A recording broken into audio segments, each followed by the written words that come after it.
जाएंगे, लोगों को संदेश देंगे आप अपने सदकर्मों से। जिस तरह से संदेश दिया है, यहां पर इतना भव्य दिव्य आयोजन करके अपने पिताश्री की स्मृति में हरीश जी ने। इसके अलावा एक संदेश दिया है, यहां पर पहुंचाया गया है स्वर्गीय भाई चांदराम कटारिया जी की प्रथम पुण्यतिथि पर जोधपुर मारवाड़ के महाराजा श्री गज सिंह जी को निमंत्रण जब देने गए थे, चांदराम जी के जो बड़े भ्राता हैं, तो उनका एक पत्र आया है। वो पत्र, वो संदेश मैं आप तक पहुंचा रहा हूं। प्रिय आनंद जी, मुझे ये जानकर अत्यंत प्रसन्नता हुई कि जन्मजात विकलांगों के सहायता प्रभु सेवा समिति बिलाड़ा एवं नारायण सेवा संस्थान उदयपुर के सहयोग से दिनांक 21 से 27 मई 2014 तक बिलाड़ा में श्रीमद् भागवत कथा का आयोजन किया जा रहा है तथा जिसमें मुझे भी आमंत्रित किया जा रहा है, उसके लिए धन्यवाद। पूर्व निर्धारित कार्यक्रम के कारण मेरा इस कार्यक्रम में सम्मिलित होना संभव नहीं होगा, जिसका मुझे खेद है। इस कार्यक्रम के सफल आयोजन हेतु आपको एवं सभी सहयोगकर्ताओं तथा सम्मिलित होने वाले सभी श्रद्धालु भक्त जनों को मेरी हार्दिक शुभकामनाएं। भवदीय गज सिंह, महाराजा गज सिंह, मारवाड़, जोधपुर। जी हाँ, इनके लिए, इनकी भावनाओं के लिए तालियां बजाइएगा। ये यहां पर आमंत्रित थे लेकिन आ नहीं पाए हैं जरूरी कारणवश, इसलिए हम भी इनका आभार प्रकट करते हैं। इन्होंने अपनी भावनाएं जाहिर की। जैसे कि कहा जाता है कि समय अल्प है, काम अधिक है, मैंने उपस्थित हो पाया। प्रियवर, आपको समझाने को पत्र रूप बनकर आया। जी हाँ, पत्र रूप बनकर स्वयं पहुंच गए यहां पर। इसके अलावा बहुत से दानदाता जो अपनी भावनाएं बनकर यहां तक पहुंच रहे हैं, सहयोग देखिए। ये है गौतम जी। गौतम जी ने हैदराबाद से 5 बच्चों के ऑपरेशन के लिए 21,000 रुपए की सहयोग राशि की घोषणा करवाई है। ये आस्था भजन चैनल के जो श्रोता दर्शक हैं, विशेष तालियों का आभार। गुप्तदान आया है बीकानेर से, इन्होंने 2 बच्चों के ऑपरेशन के लिए सहयोग की घोषणा करवाई है, इनका भी बहुत बहुत धन्यवाद है। एक गुप्तदान है, दवाइयों हेतु सहयोग राशि है, और ये जयपुर से है, तो इनका भी बहुत बहुत धन्यवाद ज्ञापित करते हैं। अग्रवाल महिला मंडल, जी हाँ, अग्रवाल महिला मंडल जोधपुर राजस्थान से 13,000 रुपए के सहयोग राशि की घोषणा करवाते हैं। इस मंडल के सभी सदस्यों का हम तहे दिल से शुक्रिया अदा करते हैं, बहुत बहुत धन्यवाद है। एक कन्यादान हेतु, जी हाँ, नारायण सेवा संस्थान के तत्वाधान में समय समय पर विकलांग विवाह का आयोजन होता रहता है। आगामी 14 और 15 जून को नारायण सेवा संस्थान के ही तत्वाधान में रामलीला मैदान दिल्ली में विकलांग विवाह का आयोजन होने जा रहा है। उसमें आप सभी शामिल हो सकते हैं, आप खुद दृष्टा बन सकते हैं। अगर आपके ही पारिवारिक जन जो विकलांग है, कोई भी भाई, कोई भी हमारी बहनें, अगर उनकी किसी कारणवश शादी नहीं हो रही है तो वो वहां पहुंच सकते हैं, परंतु हाँ, उनका विवाह, उनका जोड़ा पहले से होना चाहिए और वहां पर उनकी शादी करवाई जाएगी नारायण सेवा संस्थान के तत्वाधान में। वहां पर कन्यादान दाता भी रहेंगे, उनके सौजन्य से, उनके सहयोग से उनकी शादियां होगी। जी हाँ, ऐसे ही एक कन्यादान दाता है, कन्यादान दिया है विकलांग विवाह हेतु 51,000 रुपए का सहयोग आया है। इनका हम विशेष तालियों के साथ आभार प्रकट करना चाहते हैं, बहुत बहुत आभार। 4 व्हील साइकिल, व्हील चेयर्स के लिए सहयोग दिया है। नारायण सेवा संस्थान के द्वारा निःशुल्क व्हील चेयर्स भी दी जाती है विकलांगों के लिए, तो इसके लिए ये सीकर राजस्थान से 20,000 रुपए की सहयोग राशि की घोषणा करवाई गई है। इनका भी बहुत बहुत तालियों के साथ हम आभार प्रकट करते हैं। नील कमल जी, ये अहमदाबाद गुजरात से 1 बच्चे के ऑपरेशन के लिए सहयोग की घोषणा करवाते हैं, इनका भी बहुत बहुत धन्यवाद। निशा जी जबलपुर से, ये भी 1 बच्चे के ऑपरेशन के लिए सहयोग की घोषणा करवाते हैं, इनका बहुत बहुत धन्यवाद है। और इसके अलावा जो स्थानीय सहयोगदाता है, जो यहाँ पर हमारे बीच ही बैठे हुए हैं, ऐसे साधुजनों का हम आभार प्रकट करते हुए गर्व महसूस करना चाहेंगे और उनको आमंत्रित करते हैं। सर्वप्रथम श्री भूर सिंह जी सिसोदिया, जोधपुर राजस्थान से, इन्होंने 13,000 रुपए के सहयोग की घोषणा करवाई है। कृपया मंच पर आ जाइएगा। 13,000 रुपए के सहयोग की घोषणा हुई है। अगर यहाँ पर हमारे बीच उपस्थित है तो 13,000 की घोषणा करने वाले, सहयोग देने वाले श्री भूर सिंह जी सिसोदिया, जोधपुर राजस्थान से, इनका सम्मान किया जा रहा है नारायण सेवा संस्थान के द्वारा। और परम पूज्य देवी जी अपने कर कमलों से इनका सम्मान करेंगे। जी हाँ, और ये मल्टीपल टाइम्स डोनर्स है, इनकी काफी बार सहयोग आता रहता है, अनवरत रूप से सहयोग देते रहते हैं। और फिलहाल ये 13,000 रुपए की सहयोग राशि अर्पित कर रहे हैं, इनका बहुत बहुत आभार प्रकट करते हैं। श्री फाऊलाल जी गोड़ माल कोसनी, इन्होंने दवाइयों में सहयोग राशि दी है, इनका भी बहुत बहुत धन्यवाद है। श्री फाऊलाल जी गोड़ जी का हम स्वागत करना चाहते हैं, आभार प्रकट करना चाहते हैं। देवी जी के द्वारा उनका सम्मान किया जाएगा, कृपया मंच पर आ जाएगा आशीर्वाद ग्रहण करने के लिए। दवाइयों में सहयोग राशि है। सोहनलाल, कालूराम, तेजाराम, ये हिंचा से बिलाड़ा जोधपुर से ही है, इन्होंने 11,000 रुपए की सहयोग राशि अर्पित की है, इनका भी बहुत बहुत आभार प्रकट करते हैं। कृपया मंच पर आ जाइएगा, इनका सम्मान किया जा रहा है देवी जी के द्वारा। सोहनलाल और डालूराम, तेजाराम जी, ये भी बिलाड़ा से है, इनका बहुत बहुत धन्यवाद, साधुवाद है। इसके अलावा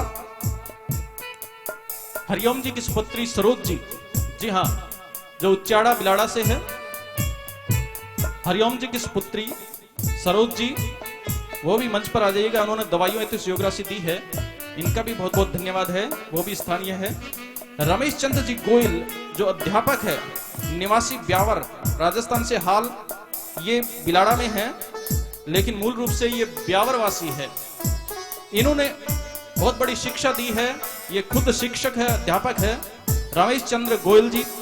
इन्होंने सहयोग के लिए घोषणा करवाई है, संकल्प लिया है, 5,000 रुपए सहयोग देने की बात कही है। एक बच्चे के ऑपरेशन के लिए इनका भी सम्मान किया जा रहा है, कृपया मंच पर आ जाइएगा। मोना देवी जी, वाइफ ऑफ स्वर्गीय शिवराम जी सरगरा, पुत्र जगदीश जी और साथ में राजू है, ये एक बच्चे के ऑपरेशन के लिए 5100 रुपए की सहयोग राशि की अर्पित करते हैं, इनका बहुत बहुत धन्यवाद, साधुवाद है, इनका भी सम्मान किया जाएगा, कृपया मंच पर आ जाइएगा। पप्पू जी हाँ, पप्पू जी बिलाड़ा से है, पप्पू राव जी, इनका भी सम्मान किया जाएगा। इन्होंने एक बच्चे, पप्पू राम जी मेघवाल, इन्होंने बिलाड़ा से है, 5100 रुपए के सहयोग की घोषणा करवाई है, सहयोग दे रहे हैं, इनका भी सम्मान किया जा रहा है नारायण सेवा संस्थान के द्वारा। देवी जी अपने कर कमलों से सम्मान देते हुए आशीर्वाद देंगे, कृपया मंच पर आ जाइएगा, सौभाग्य ग्रहण कीजिएगा, सौभाग्यशाली बनिएगा। तो आप सभी दानदाता और भामाशाहों का हम एक बार पुनः नारायण सेवा संस्थान के द्वारा अपने हृदय के अंतःकरण से आभार प्रकट करते हैं और अपेक्षा करते हैं कि अभी भी सोच विचार कर रहे हैं वो तुरंत उस सोच को अंजाम तक पहुंचाइएगा, क्योंकि सौभाग्य ग्रहण करने का यही एक पल है। जी हाँ, मौका मत खोइएगा, बड़भागी बनिएगा।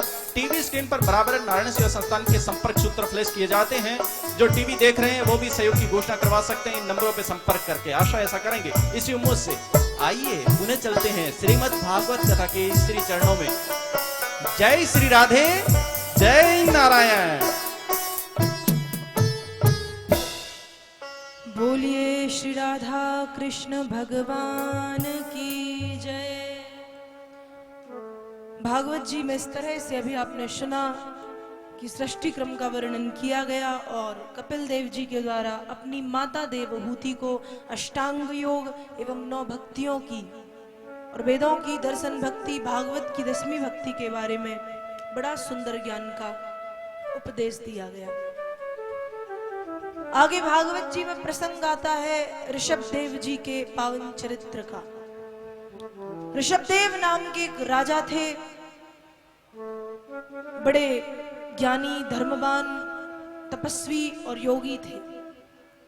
जीवन के अंतिम क्षणों में ऋषभ देव जी ने वैराग्य धारण कर लिया और जीवन के अंतिम क्षणों में वैराग्य धारण किया एवं अपने सभी प्रजाजनों को ज्ञान का उपदेश भी दिया। ऋषभदेव घर में रहते थे, उसके बाद भी इनके बाल बिखरे हुए रहते थे। जड़, अंधे, गूंगे, पिशाच, बहरे, पागल ना होने पर भी इन सबकी तरह कार्य किया करते थे। जिस रास्ते से निकलते थे तो लोग इन्हें पत्थर मारते थे, कोई इनके ऊपर थूकता था, कोई धूल फेंकता था, कोई मिट्टी फेंकता था। ऋषभदेव जी कहते थे कोई बात नहीं, ये तो सांसारिक लोगों की प्रवृत्ति है, दूसरों को कष्ट देने में, दूसरों को भला बुरा कहने में संसार के लोगों को बड़ा आनंद आता है। ये संसार ऐसा ही है। एक समय माता पार्वती के मन में पृथ्वी पर घूमने की इच्छा जागृत हुई। भोलेनाथ ने कहा, देवी, जो संसार है वो बड़ा ही बुरा है, आप संसार के वार्तालापों को सहन नहीं कर पाओगे। तो माता पार्वती ने कहा, भोलेनाथ, मुझे देखना है कैसा संसार, कैसी वार्तालाप, कैसे लोग। भोलेनाथ ने कहा, अच्छा तो चलिए। तो भोलेनाथ ने, माता पार्वती ने और गणेश जी ने, तीनों ने रूप बदला। दोनों सामान्य माता पिता बने, गणेश जी एक बालक बन गए। साथ में अपने बैल को लिया, नंदी को, पृथ्वी पर आए। तो भगवान शिव बैल पे बैठे हुए थे। अब बैल पे बैठे भगवान शिव और माता पार्वती और गणेश जी पैदल चल रहे थे। जब आगे बढ़े, कुछ लोगों ने देखा तो लोगों ने कहा कि देखो कैसा पिता है, पुत्र और पत्नी बेचारी पैदल चल रही है, खुद बैल पे चल रहा है। भगवान शिव ने कहा, देखा देवी, बैल से उतर गए। भगवान शिव बैल पे से उतरे, गणेश जी को बैल पे बिठा दिया, मतलब अपने बालक को। अब गणेश जी को बैल पे बिठाया, आगे बढ़े, नीचे चल रहे हैं शिव और पार्वती, गणेश जी बैठे हैं बैल पे। लोगों ने कहा, देखो कितने मूर्ख माता पिता हैं, बेचारे अकेले बच्चे को बैल पे बिठा ले हैं, बैल भाग जाए, बैल से बच्चा नीचे गिर जाए, बच्चे को चोट लग जाए, पर बच्चे को कोई परवाह ही नहीं। दोनों नीचे चल रहे हैं, बच्चे को अकेले बैल पे बिठाए। आगे बढ़े तो लोगों ने ये कहा, गणेश जी को भी नीचे उतार दिया, पार्वती जी को बैल पे बिठाया।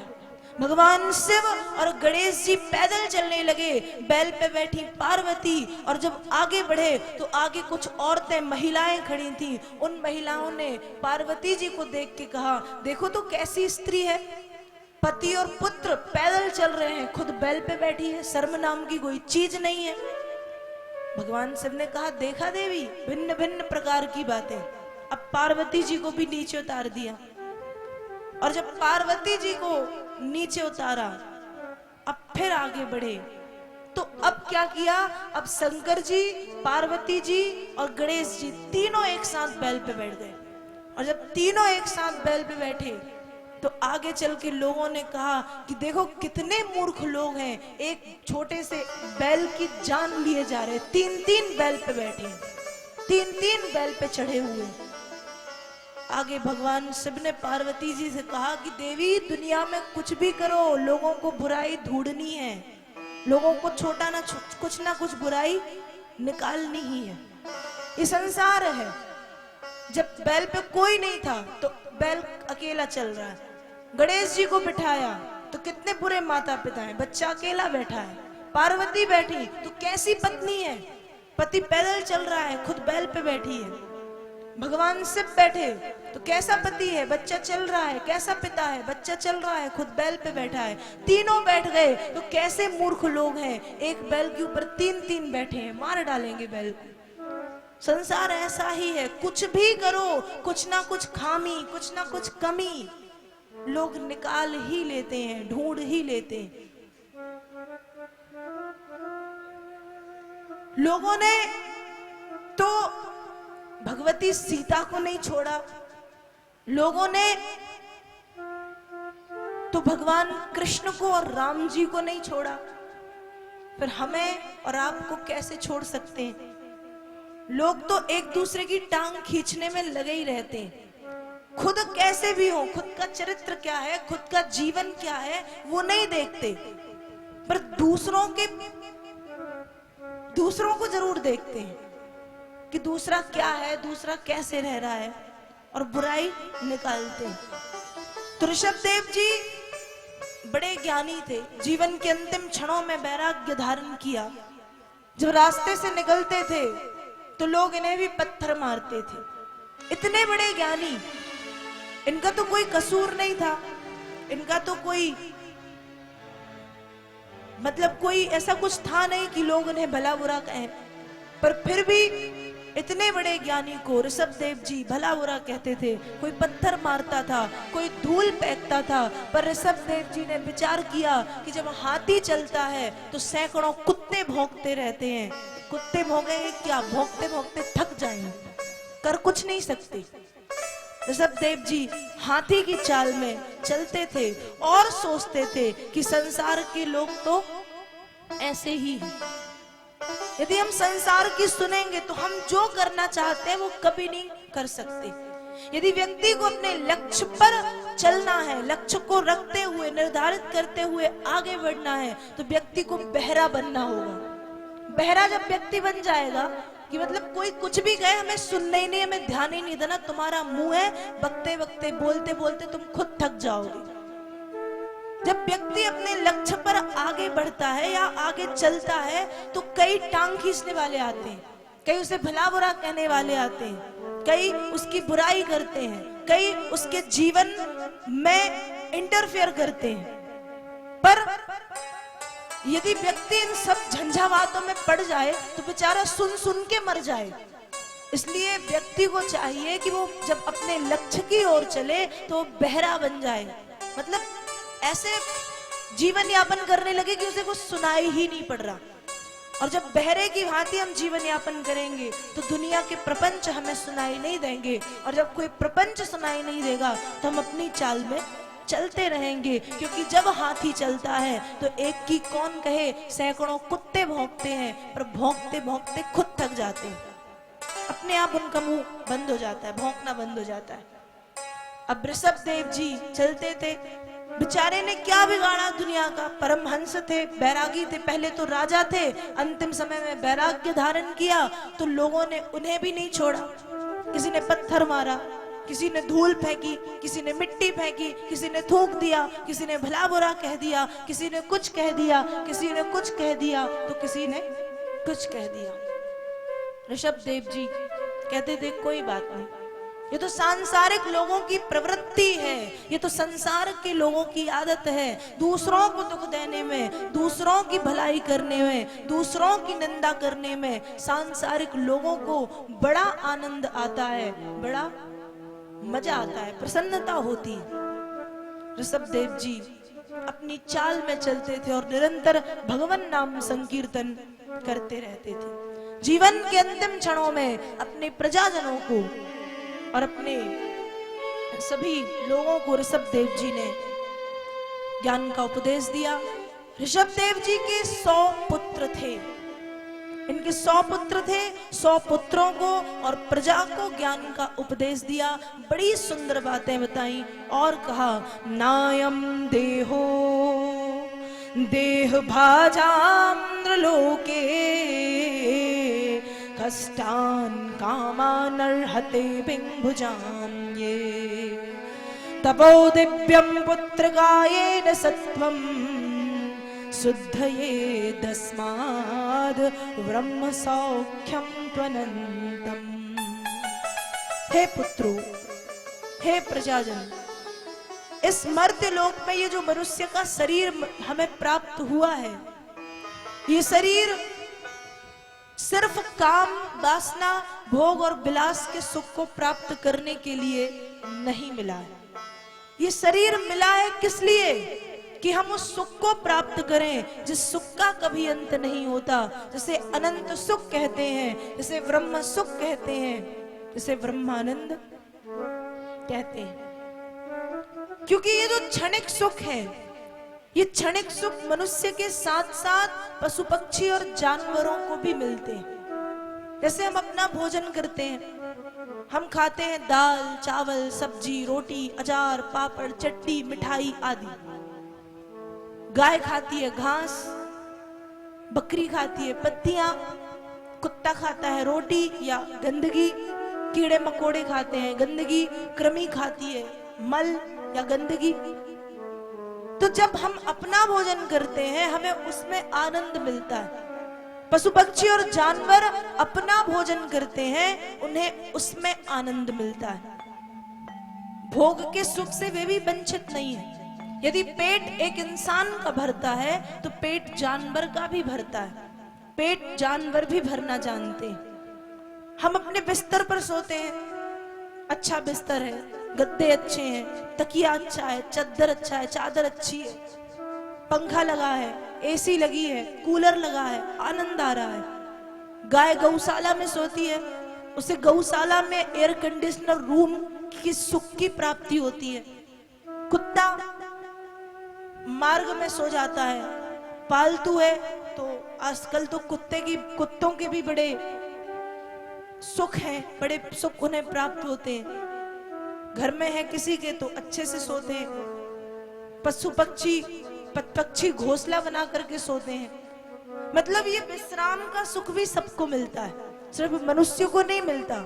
गाय भी सोती है, बैल भी सोता है, गधा भी सोता है, कुत्ता भी सोता है, पशु पक्षी भी सोते हैं। हम संतान उत्पत्ति करते हैं तो मनुष्य बस संतान उत्पत्ति नहीं करता, मनुष्य के साथ साथ पशु पक्षी भी संतान उत्पत्ति करते हैं। गाय भी करती है, चिड़िया भी करती है, छोटे छोटे कीड़े मकोड़े भी करते हैं, सब करते हैं। तो जिस प्रकार से ये संतान उत्पत्ति का सुख हमें मिलता है, वैसे ही यह सुख जानवरों को भी मिलता है। ऋषभ देव जी ने कहा, इसलिए हे पुत्रों, क्षणिक सुख सबको प्राप्त होता है, इसलिए व्यक्ति को चाहिए कि सिर्फ क्षणिक सुखों के पीछे ना भागे। व्यक्ति को चाहिए कि व्यक्ति भगवान नाम संकीर्तन करे, भगवान नाम का भजन करे और ऐसे सुख को प्राप्त करने की कोशिश करे जिस सुख का कभी अंत नहीं होता, जिसे अनंत सुख कहते हैं, जिसे ब्रह्म सुख कहते हैं और जिसे ब्रह्मानंद कहा जाता है। ऋषभ देव जी ने बड़ा सुंदर ज्ञान का उपदेश अपनी प्रजा को, अपने पुत्रों को दिया। बड़ा सुंदर ज्ञान दिया, बड़े अच्छे से समझाया कि हे पुत्रों, ब्रह्म सौख्यम तनंतम, ऐसे सुख को प्राप्त करने का प्रयत्न करो जो सुख अनंत है। इस सुख का कभी अंत नहीं होता। व्यक्ति को जितना ज्यादा हो सके भगवान के नाम का भजन करना चाहिए। संसार में रहते हुए भी जो व्यक्ति संसार में रहता है, संसार की सुख सुविधाओं को भोगता है, उसके बाद भी संसार से परे है, वही योगी है और वही महायोगी। व्यक्ति को भजन करते रहना चाहिए। और तो और हम भजन करें या ना करें कोई फर्क नहीं पड़ता, हम अपनी आदतें सुधार लें, उससे बड़ा भजन जीवन में और कोई नहीं। एक बड़ी प्यारी बात, बड़ी सुंदर बात संत जन कहते हैं, आइए श्रवण करें। आदत बुरी सुधार लो, बस हो गया भजन, हो गया भजन। आदत बुरी सुधार लो, हो गया भजन, हो गया भजन। आदत बुरी सुधार लो, बस हो गया भजन, हो गया भजन। आदत बुरी सुधार लो, बस हो गया भजन, बस हो गया भजन। दुनिया तुम्हें बुरा कहे पर तुम करो क्षमा, दुनिया तुम्हें बुरा कहे पर तुम करो क्षमा। दुनिया तुम्हें बुरा कहे पर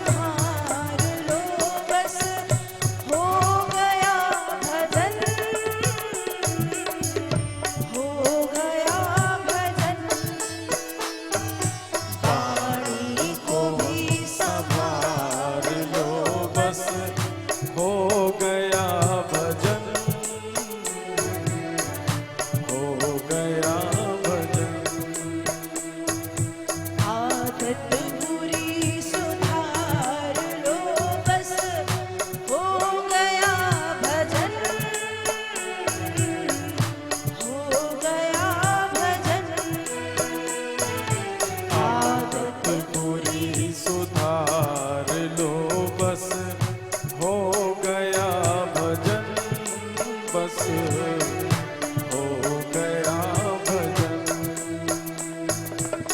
दुनिया से मोह त्याग के कृष्णा से प्रेम कर।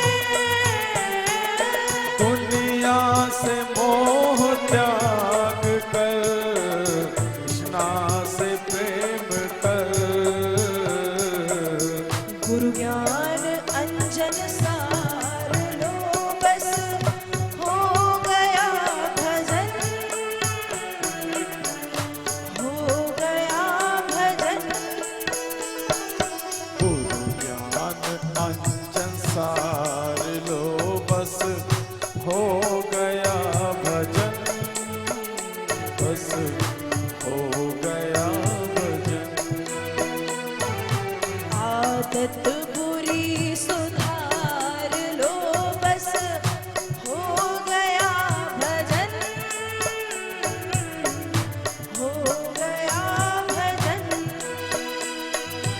आदत बुरी सुधार लो बस हो गया भजन, हो गया भजन।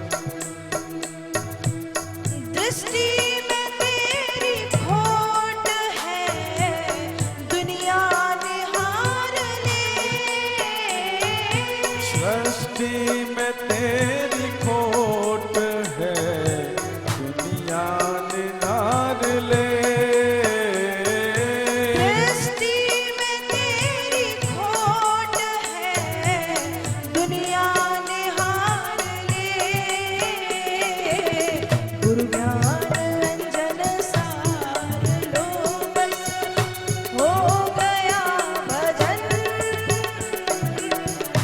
हो गया भजन। गुरु ज्ञान अंजन सार लो बस हो गया भजन, हो गया भजन। आदत बुरी सुधार लो बस हो गया भजन, हो गया भजन। आदत बुरी सुधार लो बस हो गया भजन, हो गया भजन। विषयों की तीव्र आग में जलता ही जा रहा। विषयों की तीव्र आग में जलता ही जा रहा। विषयों की तीव्र आग में जलता ही जा रहा। मन की तरंग मार लो बस हो गया भजन, हो गया भजन।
मन की तरंग मार लो बस हो गया भजन, हो गया भजन। मन की तरंग मार लो बस हो गया भजन, हो गया भजन। गुरु ज्ञान अंजन सार लो बस हो गया भजन, हो गया भजन। गुरु ज्ञान अंजन सार लो बस हो गया भजन, हो गया भजन। आदत बुरी सुधार लो बस हो गया भजन, हो गया भजन। आदत बुरी सुधार लो बस हो गया भजन, हो गया भजन। आदत बुरी सुधार लो बस हो गया भजन, हो गया भजन। आदत बुरी सुधार लो बस हो गया भजन, हो गया भजन। व्यक्ति भजन करे अच्छी बात है, पर भजन के साथ हमें अपनी आदतों को भी सुधारना चाहिए। अब हम भजन करें पर हम मन से ठीक नहीं है, हमारी आदतें ठीक नहीं है, तो हमारा भजन किसी काम का नहीं। भजन और भक्ति और कीर्तन तभी फलीभूत होता है जब मन शुद्ध हो।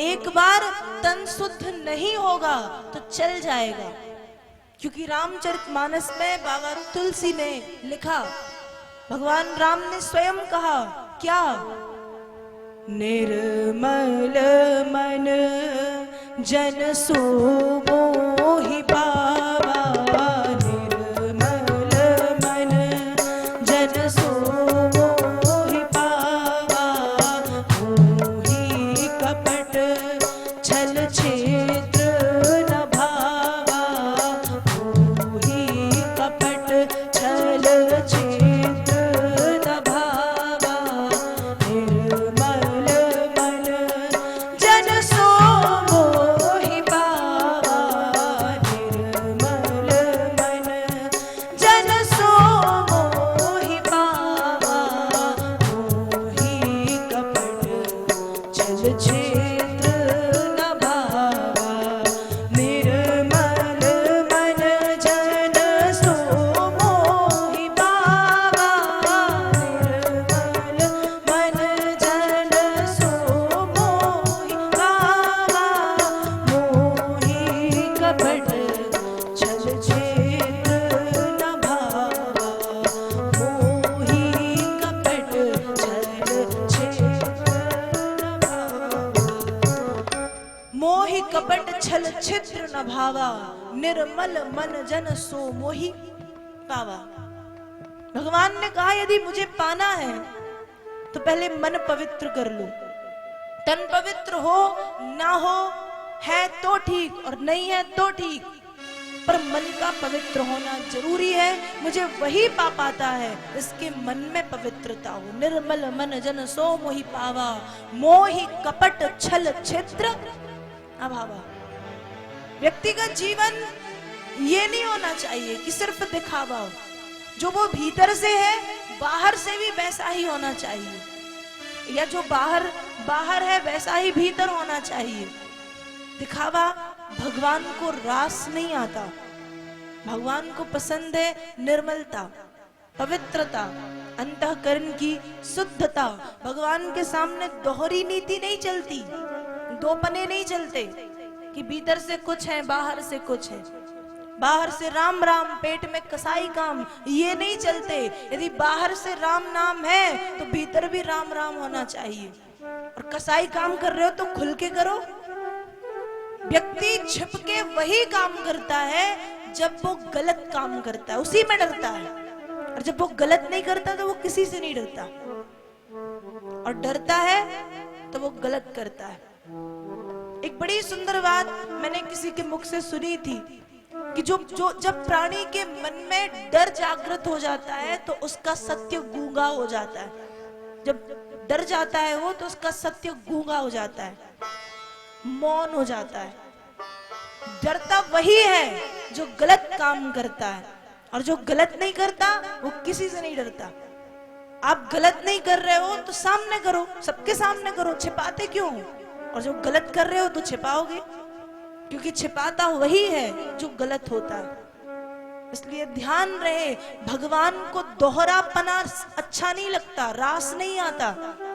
भगवान तो कहते हैं तुम जैसे बाहर से हो वैसे ही भीतर से रहो, या जैसे भीतर हो वैसे बाहर रहो। वो ये नहीं देखना पसंद करते कि बाहर से राम राम और पेट में कसाई काम, बगला बैठा ध्यान में, ये उनको पसंद नहीं आता। उनको तो पवित्रता पसंद है, निश्चलता। तुम जैसे बाहर से हो वैसे ही भीतर हो जाओ। भगवान ये पसंद करते। दो स्वभाव, दो पने, दोहरी नीतियां उन्हें रास नहीं आती। व्यक्ति को निर्मलता रखनी चाहिए। निर्मलता से, पवित्रता से ही परमात्म तत्व की प्राप्ति हो सकती है। तो भजन करें या ना करें, व्यक्ति को अपनी आदतें सुधार लेनी चाहिए। आदत कैसी? आज यदि 4 माताएं बैठ जाएं तो वो बैठ के क्या करती हैं? वो कोई अच्छी बात नहीं करेंगी कि भजन की बात करें, भक्ति की बात करें, कीर्तन की, और ना करें भजन भक्ति कीर्तन की, कोई हंसी मजाक की बात करें, वो नहीं करेंगी। 4 बैठ गई तो जो बगल वाली 4 हैं उनकी बुराई करना शुरू कर देती। अरे वो ऐसी है, वो वैसी है, वो ये करती है, वो करती है। यही हाल पुरुषों का है। यदि 4 लोग खड़े हैं किसी दुकान पे तो वो अच्छी बात नहीं करते, कोई परोपकार, कोई परमार्थ, कोई हित की बात नहीं करते। वो खड़े होकर सिर्फ यही बात करते हैं, क्या बुरा, क्या अच्छा, क्या सही, क्या गलत। लोग तो बड़े बड़े कामों में भी बुराई ढूंढ लेते हैं। अब जैसे ये विशाल श्रीमद् भागवत की कथा यहाँ चल रही है, आप लोग आए हो, आपको अच्छी लग रही है, आ रहे हो, बैठ रहे हो, पर यही कुछ लोग ऐसे होंगे जिन्हें ये कथा रास नहीं आ रही होगी, जो कथा में बुराई निकाल रहे हैं, कुछ कार्यकर्ताओं की बुराई ढूंढ रहे हैं, कुछ आयोजकों की बुराई ढूंढ रहे हैं। कोई ये कह रहा है कि पंडाल अच्छा नहीं है। यहाँ सिर्फ यहाँ बस ऐसा नहीं, हर जगह ऐसा होता है।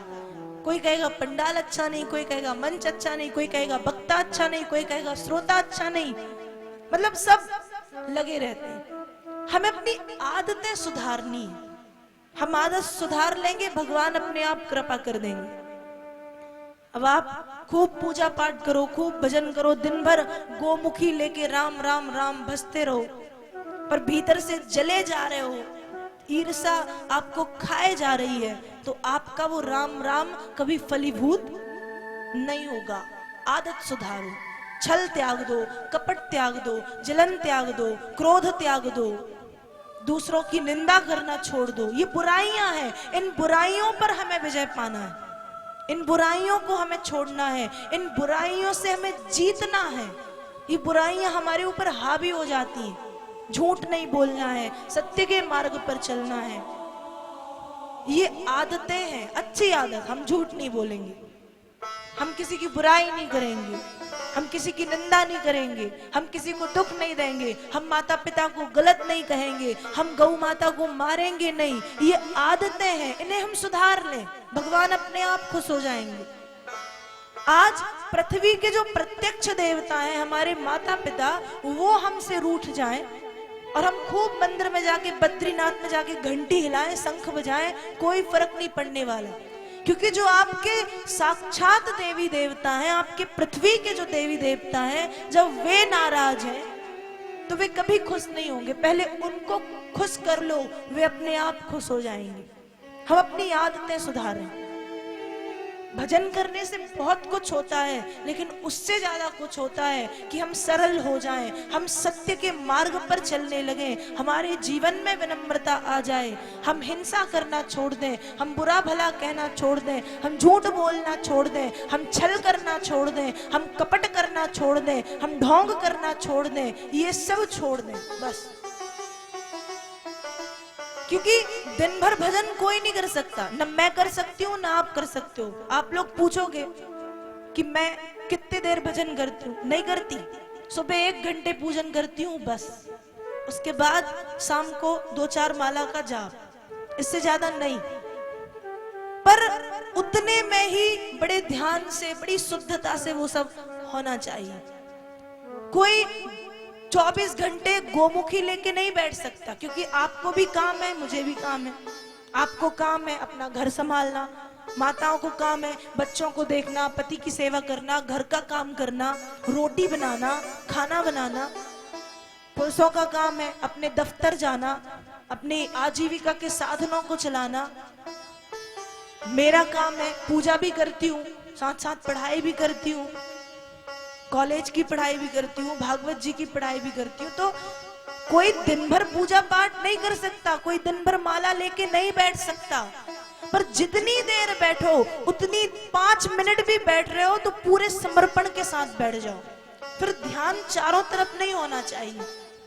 आज हमारी माताएं जब पूजन करने बैठती हैं, सुबह सुबह या शाम को जब भी, तो पूजन तो कम करती, उन्हें घड़ी में देख लिया 7 बज गए, और स्टार प्लस का सीरियल निकल गया, जी टीवी का सीरियल निकल गया, सोनी का सीरियल निकल गया, वो ये देखती, और सीरियल के चक्कर में उनका जाप रखा का रखा रह जाता है।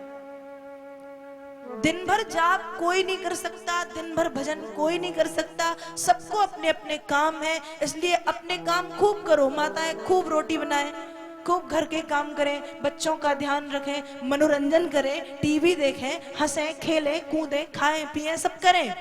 ऐसे ही पुरुष दफ्तर जाएं, बच्चों के साथ खेलें, पत्नी को समय दें, माता पिता को समय दें। लेकिन 24 घंटे में से यदि 10 मिनट भी भगवान को दे रहे हो, मन से दे रहे हो, तो बहुत बड़ी बात है।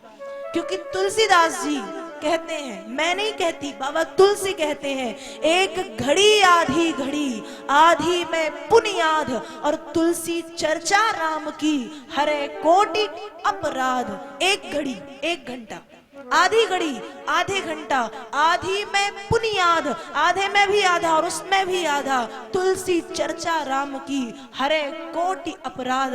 5 मिनट भी राम जी को दे रहे हो तो कोटि कोटि आपके जो पाप है वो समाप्त हो जाएंगे।